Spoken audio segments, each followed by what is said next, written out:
With the release of the Marvels, it's time to stop and rank all 33 M films from best to worst. My name is Max Winterberg. Welcome back to Max Talks Movies for this updated movie franchise ranking video here at Max Talks Movies. If you're new to the channel, please subscribe, ring the bell. I talk TV, movies type of movie franchise rankings, and box office every Monday. So subscribe, ring the bell. If you're new to the channel, comment down below. We'll give me your ranking of all 33 or MCU films, or whatever, how many MCU films that you have seen. Where do you disagree with me? Where do you agree with me? Let me know. I want to have a fun discussion with you guys in the comment section. Also, please like the video. That's how you support this channel. So this is a ranking of all 33 MCU films. I'll go quickly as quickly as possible with each movie. I have done full reviews of the movies, a lot of them in spoiler fashion as well, for Black Widow all the way up to the Marvels. So the last 3 years of Marvel. So you can find all those full length breakdowns of those movies on the channel. But let's get into my ranking of the MCU. Coming in at number 33 for me on this list is still Thor: The Dark World. This easily is my least favorite MCU film. It always has been since I saw it in the theaters. I've seen this movie around 3 times now, and I still forget half the time what happens in this movie. It's not this god-awful atrocity, but I think for the MCU, it's the one that is the most forgettable, dull, and honestly, it is, as I said, forgettable. Half the stuff that happens, you have a really terrible villain in the film that's just with Malekith that has never aged well over the last 10 years. There are side characters that get quickly killed off in Ragnarok. And this film just doesn't feel necessary as it does to the remainder of the MCU. Only thing that's memorable is that there is, the red ether, one of the Infinity Stones that are in this movie. But other than that, it is one of the most useless for me MCU films again, it's my least favorite MCU movie. Coming in at number 32 for me, there's going to be a lot of hot takes, is the first Thor movie. I've never been a fan of this movie. I feel like this movie is just a total train wreck because I think they hired the right director and Kenneth Branagh to shoot and direct the Asgard scene and bring that Shakespearean magic to Asgard. And I really appreciated that part, really the first act of the movie. But once we shift to Earth, it just feels like we're in a totally different movie in all the wrong ways. I've never really been a fan of the Thor-Jane Foster relationship in the MCU, and that definitely did not get off to a good start here. Thor's look itself is easily the least appealing look, costume-wise and hair and the eyebrows, which are now joked upon now. I just feel like from a directing perspective, it feels like there was such elegance with the Asgard scenes, and when we got to Earth, it kind of felt like a direct to TV or direct to streaming movie, and the two production designs and tones and the way it's filmed are just so different that it's jarring. And I think the Earth stuff is just so not interesting whatsoever. So Thor comes in for me at number 32 on this list. Coming in at number 31 is Iron Man 2. This is an obvious, this movie out of all the movies on this list is the only one that kind of feels like a trailer setting up the Avengers movie or setting up another project than any other film in the MCU. Iron Man 2 feels like a 2-hour commercial to get you ready for the first Avengers film. Overall, there are some interesting concepts in the film. I like Mickey Rourke and I like Sam Rockwell, especially Rockwell's Justin Hammer. But our main bad guy, Whiplash, is interesting in the first act of the movie. But once he gets captured after the race car scene, he's inside with Hammer at his place for the most of the movie. He just never feels like a threat to Tony Stark. The drama between Stark and Rhodey, I just have never found that interesting in this movie. And as I said, there are just so many unnecessary Easter eggs to throw and setups for the first Avengers that just feels overtly obvious. So Iron Man 2 for me comes in at number 31. Coming in at 30 on this list is Ant-Man and the Wasp. This came out in 2018.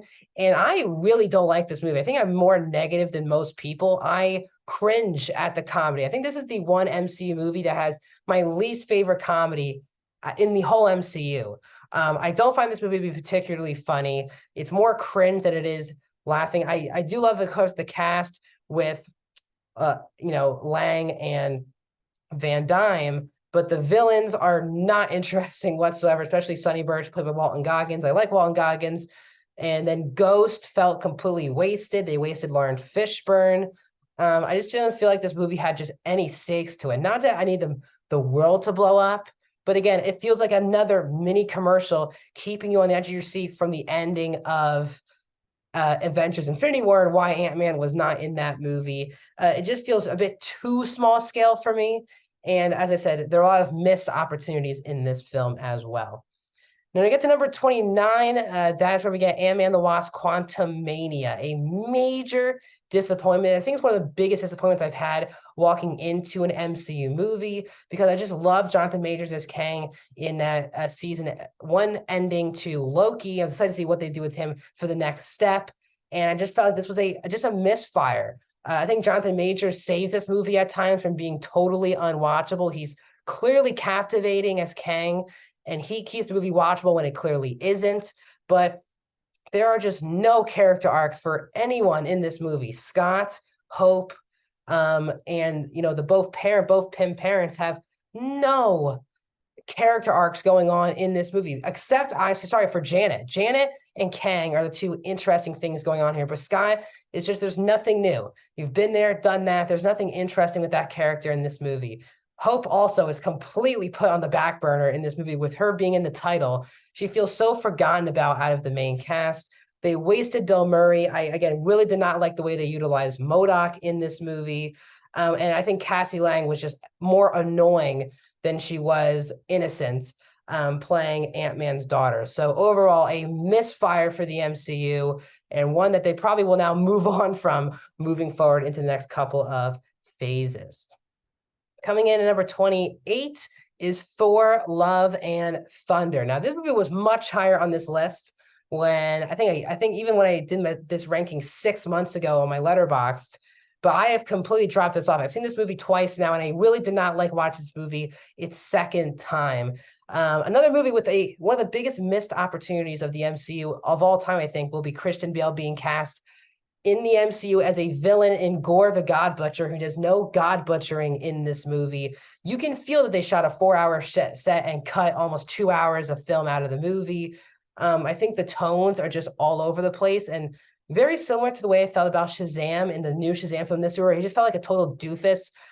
Thor has no humanity, no serious moments. He's just a total dork, jokester the whole movie. In the rest of the MCU, where they utilize Thor correctly, there is a lot of heart, plus the comedy, and some serious moments with the character. There's just none of that in this movie.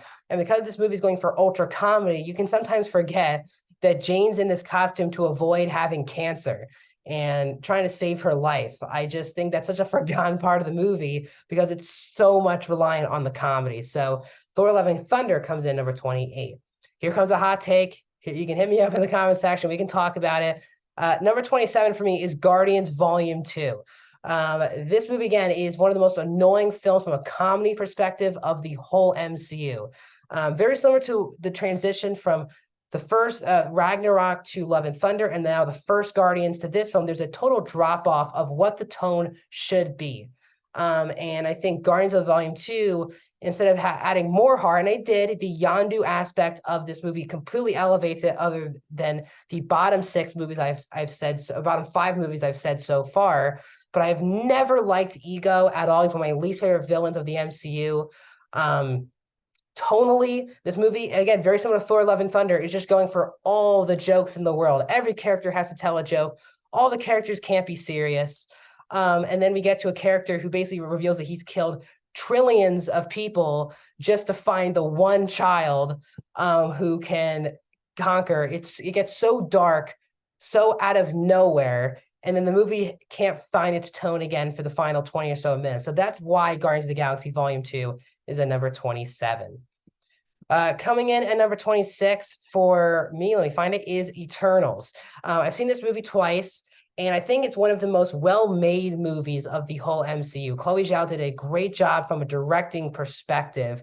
But while I said Thor, while it's not as boring as Thor: The Dark World, as it is the most boring movie of the MCU of the last 10 years. And I think the biggest reason why also Eternals is not higher on this list is that this movie came out in 2021, 2 years ago, and there's been no inkling, no hints when these characters will come back. The ending of this movie with the one of the things that's like hovering above the earth, this one creature. There's so many things in this movie that needing answers. And we're 2 years now removed from this movie, and we've had not even close to one of these answers removed. The only thing that's been hinted at from this franchise, from the Eternals, in the rest of the MCU is just Kumail's character of Kingo being in movie posters as an Easter egg in a lot of MCU movies. Other than that, there's been no inkling of when these characters will be used again. I think that's also why this movie for me drops. Could be higher if they utilize these characters maybe better and the setup of the ending of this movie gets done, but there's just been no rumblings of when these characters will come back into the MCU. Coming in at number 25 on my list is the first Captain Marvel. I don't really like this movie. I don't hate this movie like I think a lot of other people do. I do think Brie Larson is the most miscast in this movie. I think she's a lot better in Endgame and the Marvels, but she just doesn't fit the tone from a performance level of what the script is. Sometimes the movie wants to be funny, but Brie Larson is a fantastic serious actress. So they kind of also want to put her into a lot of serious scenes. I think the tones of this movie are all over the place. Jan Rogpay with Jude Law is one of the most obvious twists that the MCU has had in a main villain. I don't know I'm saying this from the comics. I'm saying it's just from the movie itself. It's just an obvious villain. Talos saves this movie for me with Ben Mendelsohn. He's fantastic. They wasted bringing Ronan back in this prequel from Guardians of the Galaxy, who I think they easily could have used a lot better in this movie.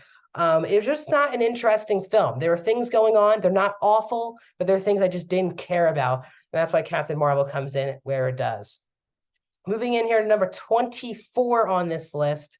And that is where we get Iron Man 3, which is a very interesting film on this list because I do enjoy Iron Man 3. It's not a bad movie by any means, but the setup that the Iron Man 3 ended on got completely dumped on when Tony comes back in Avengers Age of Ultron. Iron Man 3, if you watch it now, it's kind of hilarious to think about, but this was supposed to be the end of Iron Man by the way they wrote it. He takes the thing, the thing in his heart out. He destroys all of the Iron Man gears. This was kind of the kumbaya for Robert Downey Jr. at the time. And then they bring him back, and then right away, he's back in Avengers Age of Ultron. He doesn't need the thing in his heart anymore. And there's so many setups in this movie that could completely dumped in the next year or two of films. It's kind of funny now rewatching this movie, but there's still tons of fun action. I think the biggest problem also in this movie is the kind of the villain. Killian is not interesting. He's just a ripoff of Syndrome and the Riddler from Batman Forever and Elektra from Amazing Spider-Man 2. These are all the same villains, and Killian is one of the least interesting ones of that bunch. It's always great to see Pepper get into the action. Also, you have the big Mandarin twitch, which still does not work. It was better used in Shang-Chi, which we'll get to in a little bit. So Iron Man 3 comes in number 24. When we get to number 23, this is actually where we have very interesting. We'll see how you guys feel about this. The Marvels. I think The Marvels is a really bad movie, and I think it is a disaster, but I do have more fun watching this movie than some of the other films below on this list. Like, I do think that Captain Marvel, the first one, might be a better movie than The Marvels, but I didn't really have fun watching Captain Marvel. I did have some level of fun because Aman Vellani steals this movie as Miss Marvel, but I still think it's a bad movie. That's why it's still in the bottom 10 for me of the MCU.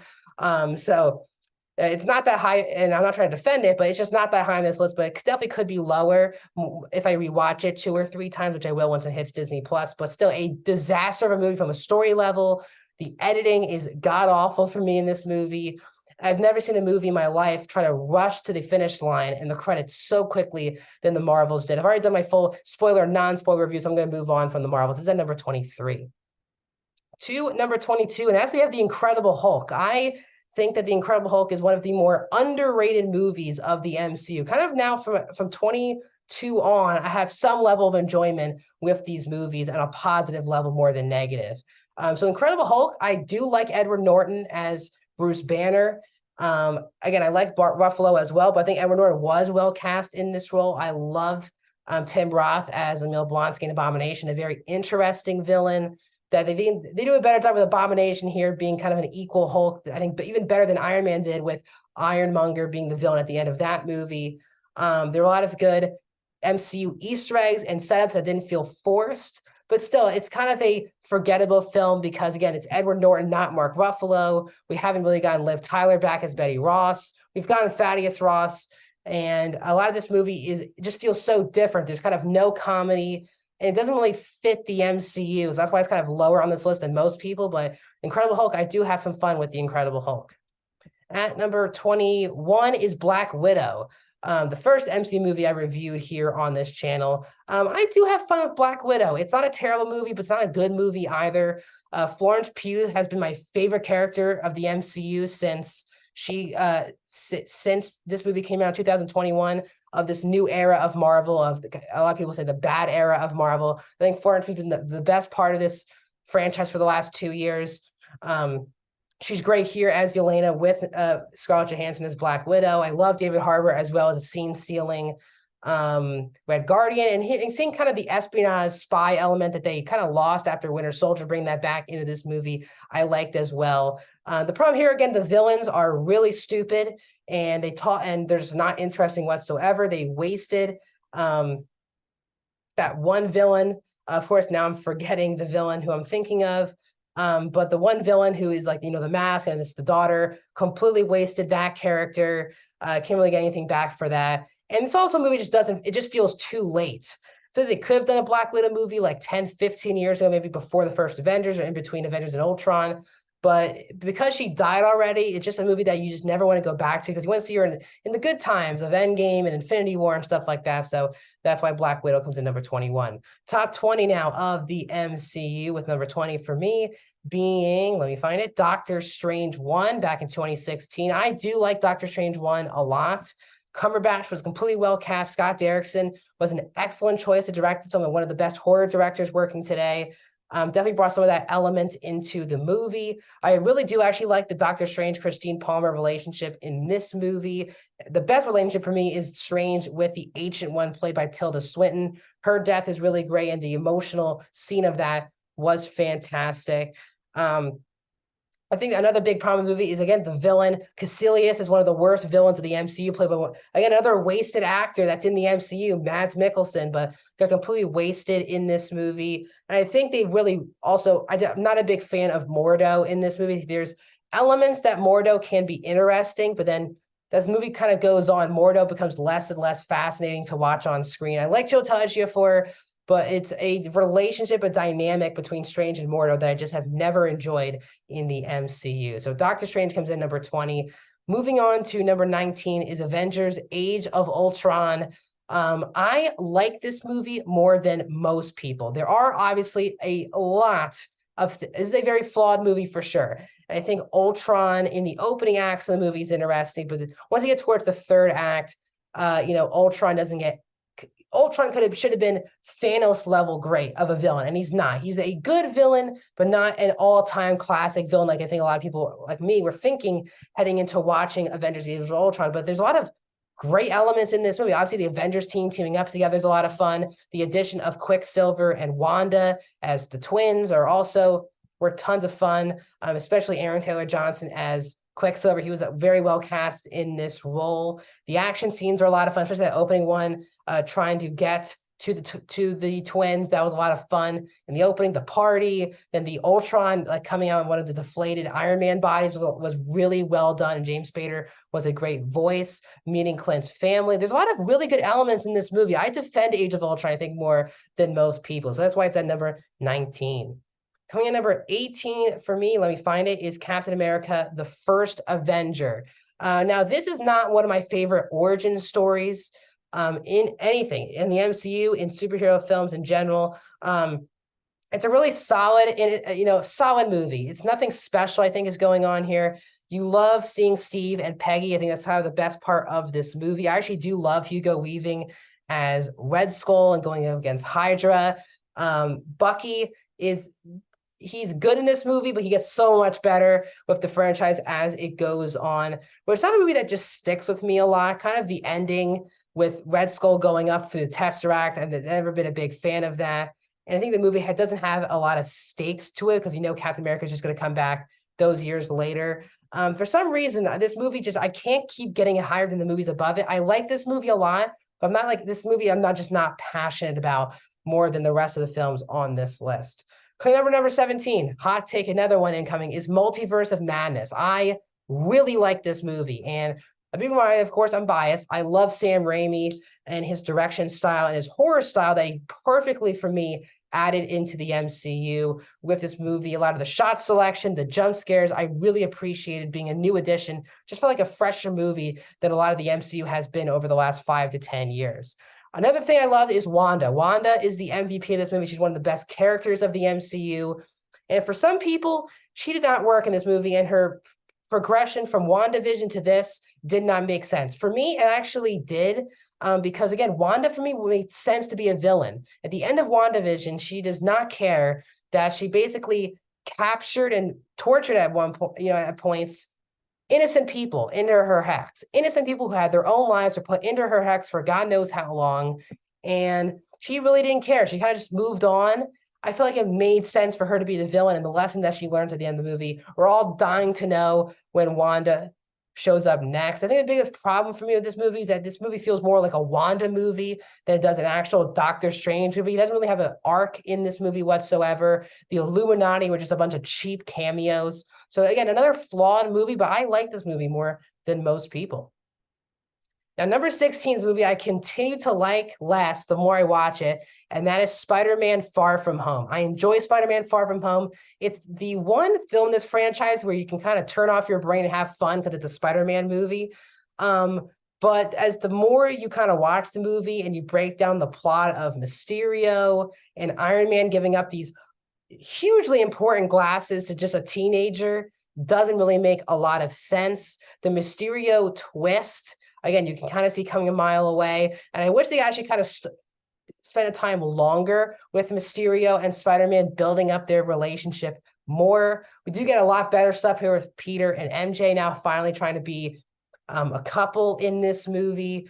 But this one's just one of the ones in the MCU that I think gets worse when you think about it on a plot level. Like Spider-Man almost kills a kid with the glasses by accident. The take off your clothes scene. There's a lot of scenes that just are kind of mind-boggling to be in this movie, but there are some really good Spider-Man elements in it as well. Let's get into the top 15, the top echelon of the MCU for me.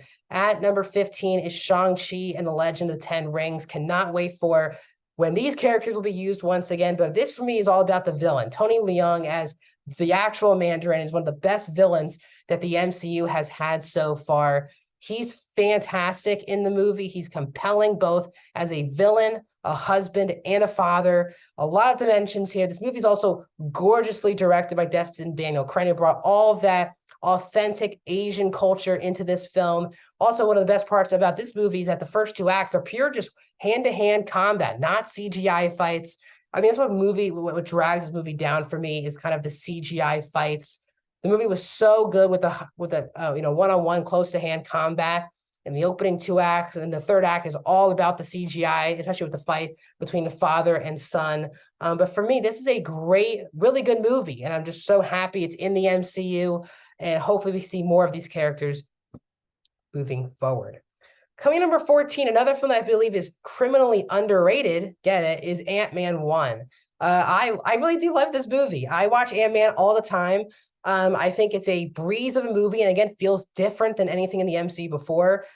Scott Lang is a criminal who's trying to break into Hank Pym's house, and that turns into the dynamic between Paul Rudd and Michael Douglas is fantastic in the film.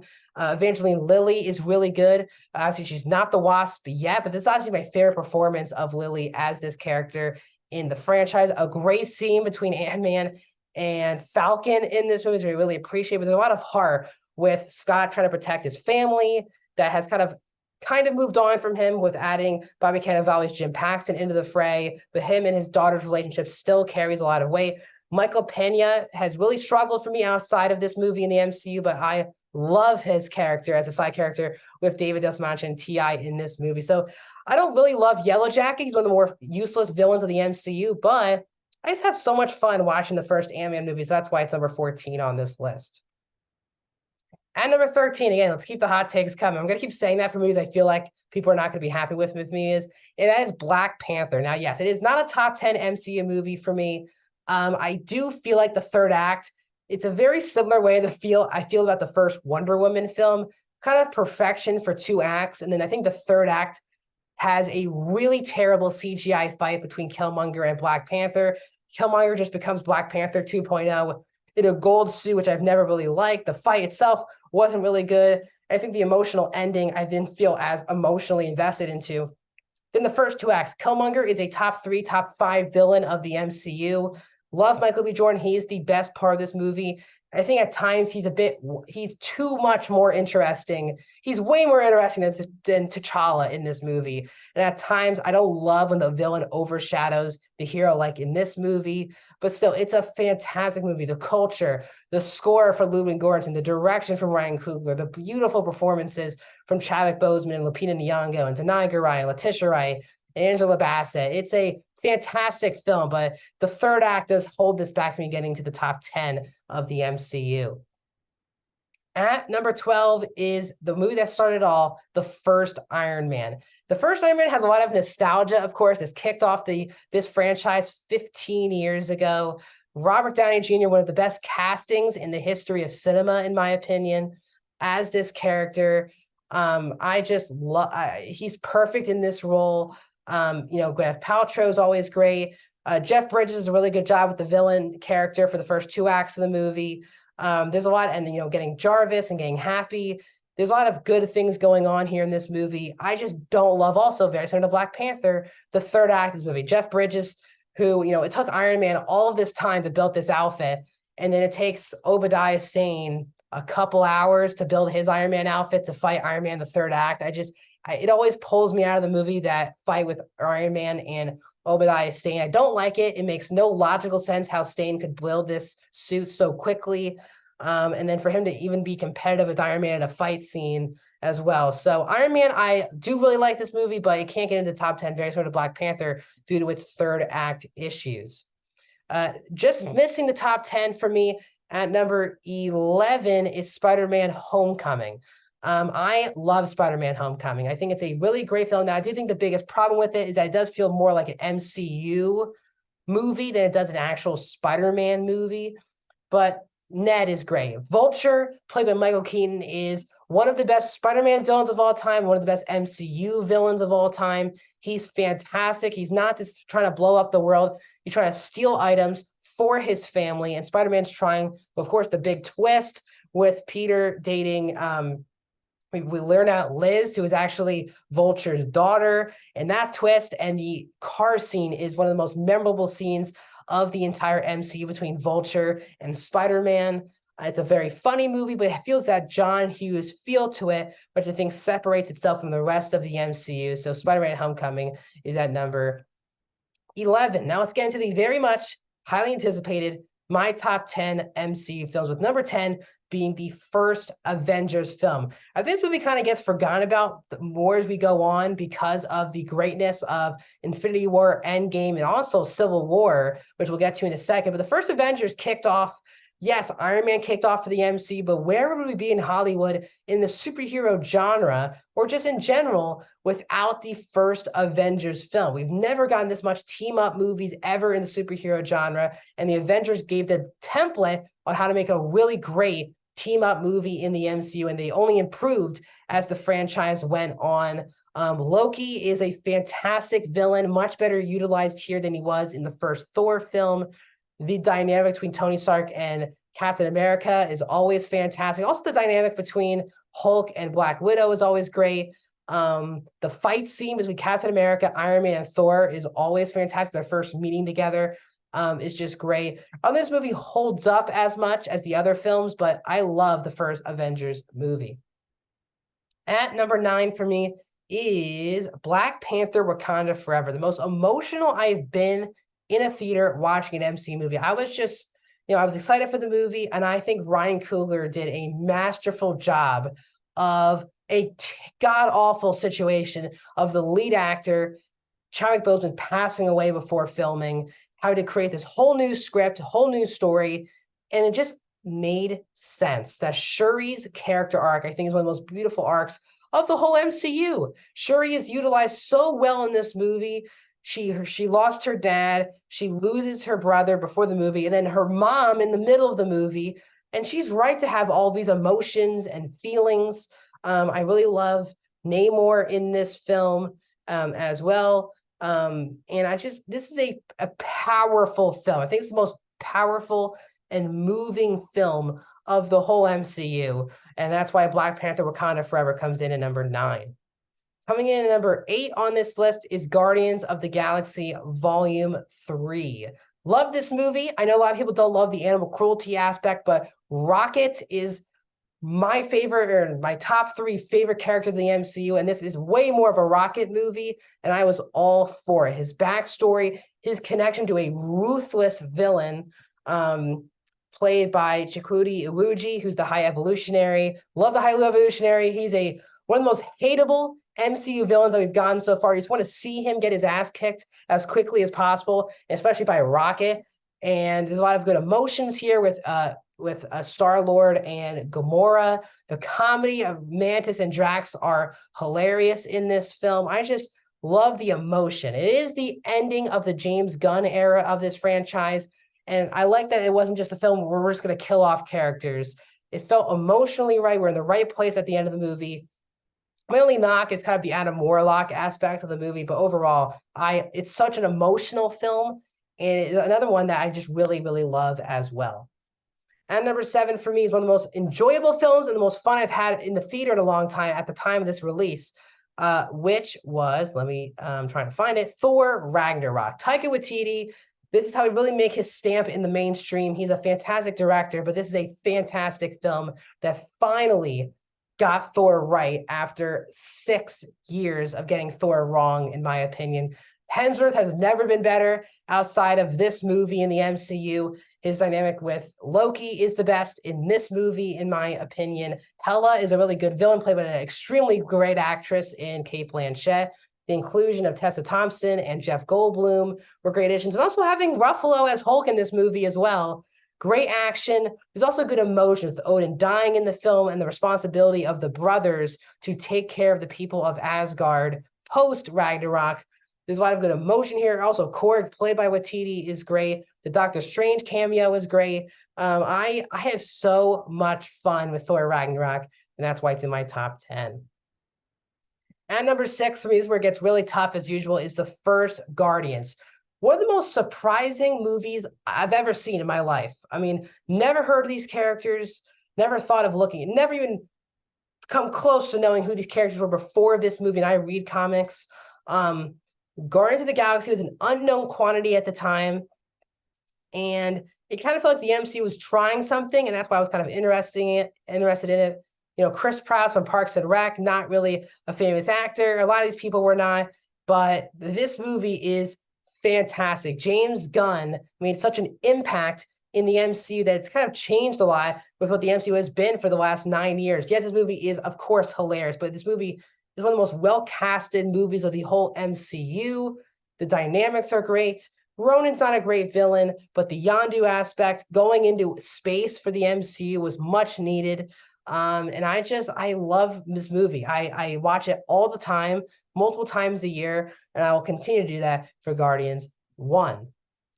Getting to the top 5 is Avengers Infinity War. Now, for people, this is their best movie MCU.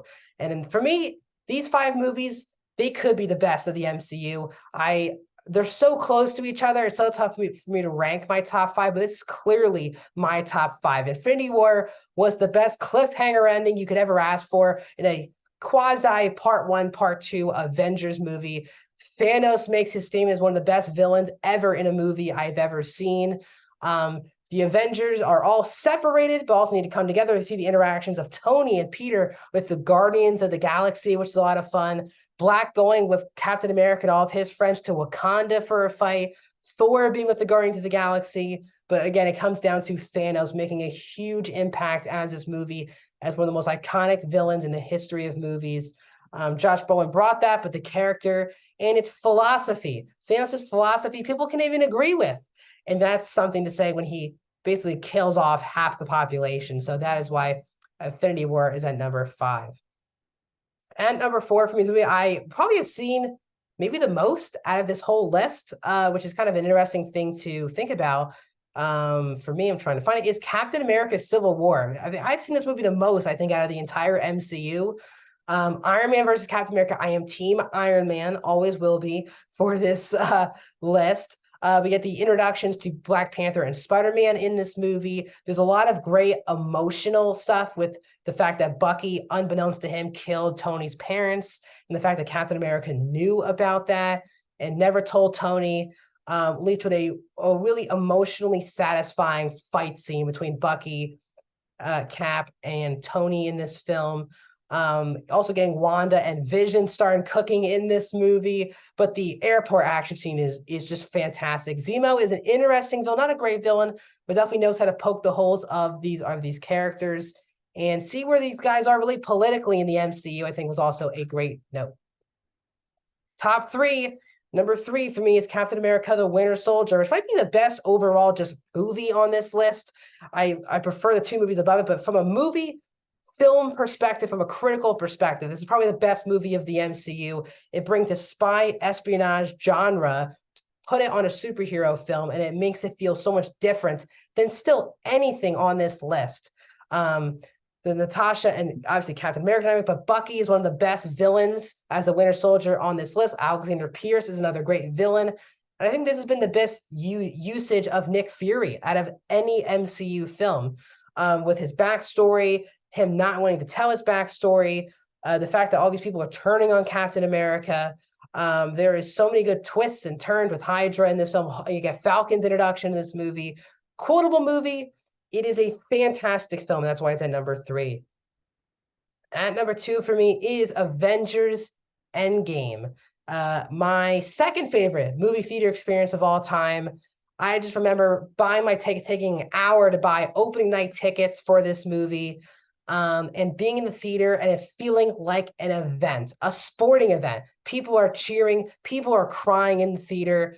There are, yes, fan service things in this movie, but I think it makes sense in the grand scheme of things itself. They kill Thanos, a great twist right away, and they're taking a 5-year gap, and then obviously you get Thor, Thor, Fat Thor, which I thought was a lot of fun. Rocket is hilarious in this movie. Rocket's one of my MVPs of this movie. But again, it might be the most emotional film of the MCU other than Wakanda Forever, with Tony's death, Black Widow's death, Hawkeye turning from bad to good in this movie.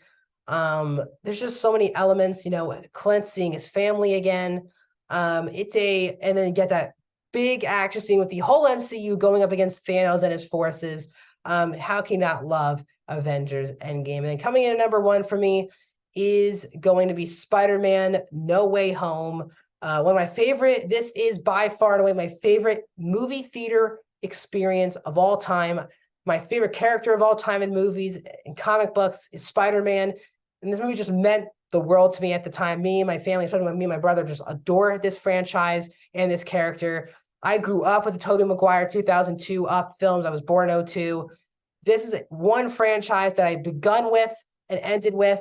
When I was born, this franchise came out, and I have watched all these movies a billion times. I think this movie did everything right because it was a Tom Holland origin story in the third film of a franchise, of a third film of a trilogy.